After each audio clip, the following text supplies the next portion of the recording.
Today I'm going to show you my carne alla pizzaiola, just like my grandma used to make it, like my mom made it, and the way I've always made it. While you're watching the video, I'm going to eat.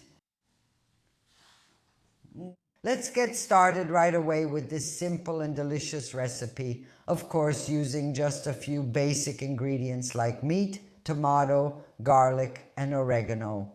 Nothing more, nothing less, just a bit of salt and a bit of oil, of course. So let's start by putting the slices of meat in the pan. In this case, I'm using slices of meat. In my area, it's called collarda, a cut from mature beef cattle. But I know that in other regions, it's the same cut, but the name changes. You can always ask your butcher which cut is the most suitable. I'm using this one because it's very tender and also has a nice texture. Once the meat is ready, all that's left is to crush the peeled tomatoes. This is something you need to do with your hands, okay? Once we've crushed the tomatoes, we pour them over the meat. We spread it out well, then we cover the meat. We add some chopped garlic, like this. Just like pizza marinara, a little bit of salt.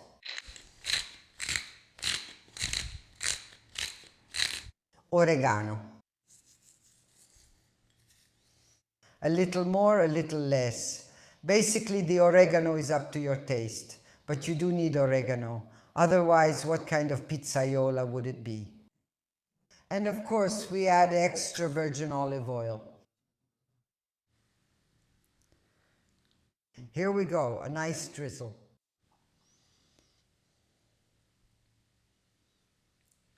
There, we've made the pizza. The preparation is already finished. See how simple it is? Now all that's left is to take it to the stove and start cooking. Let's turn on the gas. Let's lower the flame a little, cover it and let it cook gently. While our pizzaiola is cooking, I wanted to talk to you a little. As for the cooking of this dish, there are two versions. The quick cooking version and the long cooking version. As you can see, I'm preparing the long cooking version. But by long, I mean about an hour, not more. Then it always depends on the meat. On the other hand, the quick version is the one where you start by cooking the tomato sauce with garlic, oregano, and oil. Then at the end of cooking, you add the meat for a couple of minutes and it's ready. Of course, that's not to take anything away from this dish because it's always delicious. But in this case, the meat doesn't release its juices. And so the tomato well doesn't really get that nice flavor from the meat. And we'll eat a slice of meat with some plain tomato sauce. Whereas the longer cooking method at the very beginning takes a bit more time. But once the meat has relaxed and released its juices, and the tomato starts to cook well, we'll get an extraordinary, flavorful and tasty sauce. And that's when you'll be licking your lips, guys. You also have to mop it up with some bread, or why not, some good spaghetti tossed in that sauce. It's just out of this world. I prefer slow cooking. That's how my grandmother did it, my mom did it, and I've always done it that way too. So for anyone who has never tried it, I recommend you give it a try.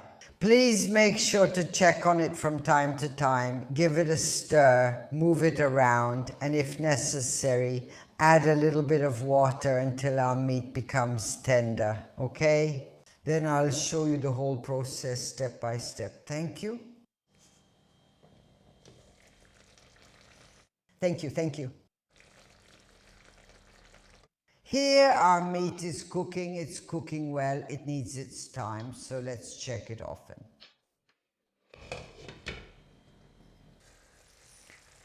And here it is, an hour has passed, exactly an hour and 5 minutes, and our meat, as you can see, is ready. Let's turn off the heat and prepare the dish.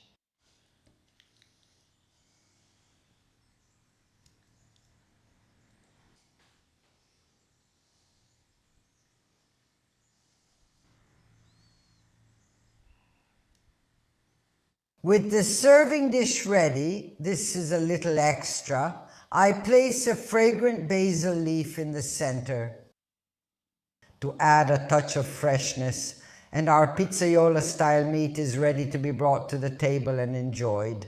And now all that's left is for me to taste it. Look how tender it is. The meat is so tender, look, it breaks apart with the fork, see? Just like that, without even cutting.